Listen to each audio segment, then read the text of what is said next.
saudara pemirsa, sebelum saya menyampaikan firman Tuhan untuk saudara-saudara sekalian, saya akan menyanyikan sebuah pujian kiranya menjadi berkat bagi kita. Jalan Salib.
Salam saudara pemirsa, selamat berjumpa kembali dengan kami dalam program Berita Pengharapan. Saudara pemirsa, bila engkau berusaha bekerja, tidak harus jadi hamba Tuhan. Tetapi tujuanmu bekerja, tujuanmu berusaha selalu tertuju kepada Tuhan. Untuk menyenangkan hati Tuhan. Maka Tuhan akan membuat apa yang kau kerjakan berhasil. Mari kita berdoa sebelum kita lebih jauh mendengarkan firman Tuhan ini. Bapa, dalam nama Yesus, terima kasih untuk firman Tuhan hari ini. Kami berdoa supaya Tuhan menolong kami semua untuk memahami maksud firman Tuhan yang kami dengar sebentar. Jamah hati kami semua, jamah pikiran kami Tuhan, supaya kami ketika bekerja, ketika berusaha, mata kami selalu tertuju kepada Yesus. Terima kasih Tuhan. Dalam nama Yesus, haleluya, amin. Saudara pemirsa, mari kita membaca Alkitab kita dari Perjanjian Lama.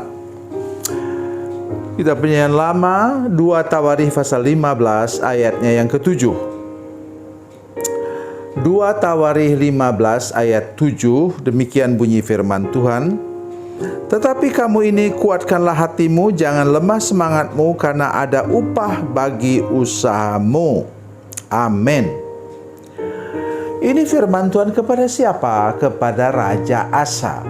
Raja Asa ini sering disebut sebagai Raja KKR.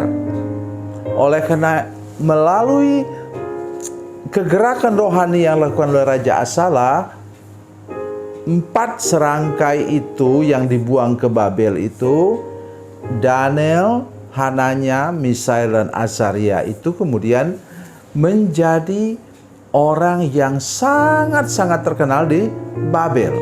Pemerintahan bisa berganti, raja bisa berganti, tapi mereka tetap eksis di puncak tangga di seluruh Babel. Saudara pemirsa, apa yang kita harus tangkap dari firman Tuhan ini? Yang pertama yaitu apapun yang kita kerjakan, di sini dia raja. Dia bukan nabi, saudara sekalian. Tapi dia raja, tapi punya niat selalu supaya umat Tuhan itu beribadah kepada Tuhan, mengasihi Tuhan, menghormati Tuhan.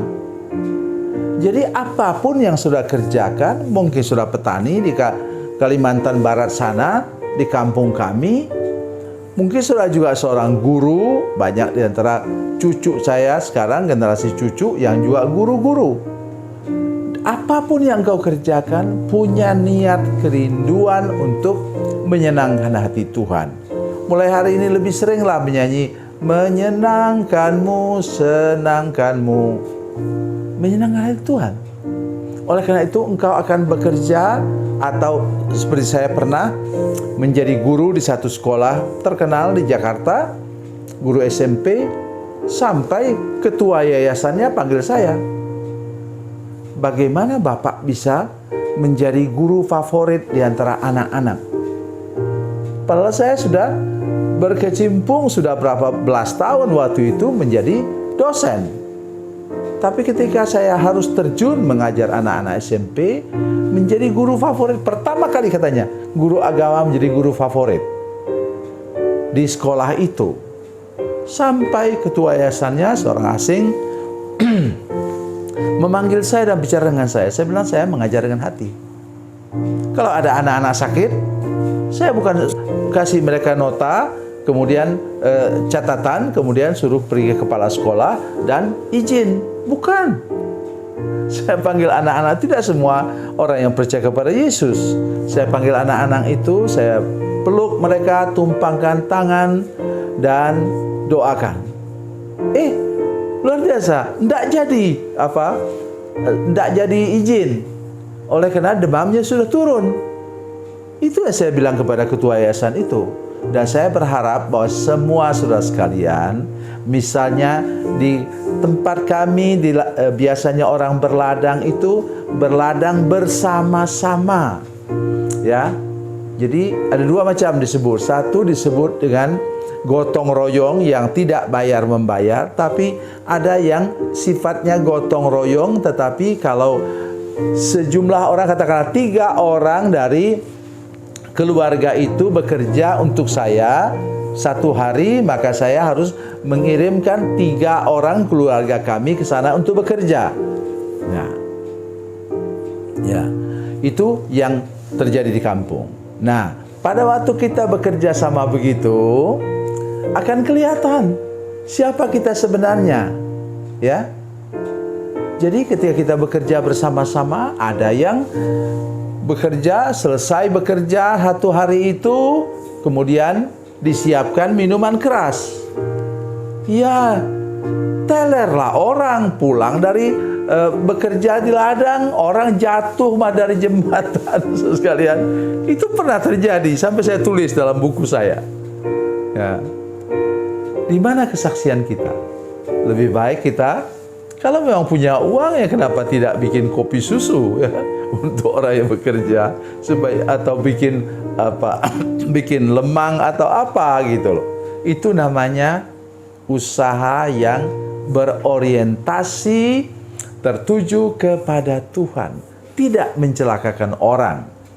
Nah, itu yang saya maksudkan. Apapun juga usaha kita, seperti Raja Asa di sini, dia orang tertinggi di suku Yehuda. Dia raja, tetapi dia katanya ada usahanya, ada jerih payahnya untuk kemuliaan bagi nama Tuhan. Itu yang terpenting untuk kita renungkan sekarang. Apapun posisimu, apapun pekerjaanmu, apapun kedudukanmu. Memang ada keluarga kami yang punya kedudukan bagus di kabupaten kami, tetapi saya mau anjurkan supaya menantu kami ini juga, saudara sekalian, punya orientasi bagaimana selain memerintah, tentu saja jangan lalaikan pemerintahan. Ya. Jadi sambil memerintah itu punya contoh dan teladan yang baik sehingga mempengaruhi gereja-gereja di tempat kami dan membawa orang untuk lebih bersungguh-sungguh lagi. Bukan dengan uang, tapi dengan contoh dan teladan untuk menjadi berkat bagi seluruh wilayah di mana dia memerintah. Tuhan Yesus memberkati, Tuhan Yesus baik. Mari kita berdoa. Bapa, dalam nama Yesus kami bersyukur kepadamu Tuhan untuk anugerah Tuhan bagi kami. Hari ini kami berdoa supaya apa saja yang kami kerjakan, posisi dimanapun kedudukan kami menjadi berkat dan punya orientasi ingin menyenangkan hati Tuhan. Sehingga Tuhan membuat apa yang kami kerjakan berhasil.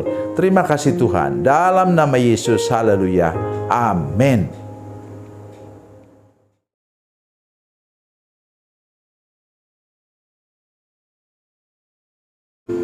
Salam saudara pemirsa, mengakhiri program ini saya mohon kepada saudara-saudara pemirsa sekalian untuk bila saudara menyaksikan program ini melalui channel YouTube, maka tekan subscribe dan bunyikan lonceng. Dan bila saudara menyaksikan program ini melalui channel Facebook, tolong saudara-saudara sekalian tekan like dan juga komen. Dan demikian pula bila sudah menyaksikan program Makan Bergizi hari ini yang tertulis, maka tekan yang sama juga, tekan like dan tekan komen. Dan tolong saudara-saudara sekalian untuk membagikan program ini, share program ini di channel saudara-saudara sekalian supaya lebih banyak lagi orang diberkati melalui program ini. Tuhan Yesus memberkati, Tuhan Yesus baik.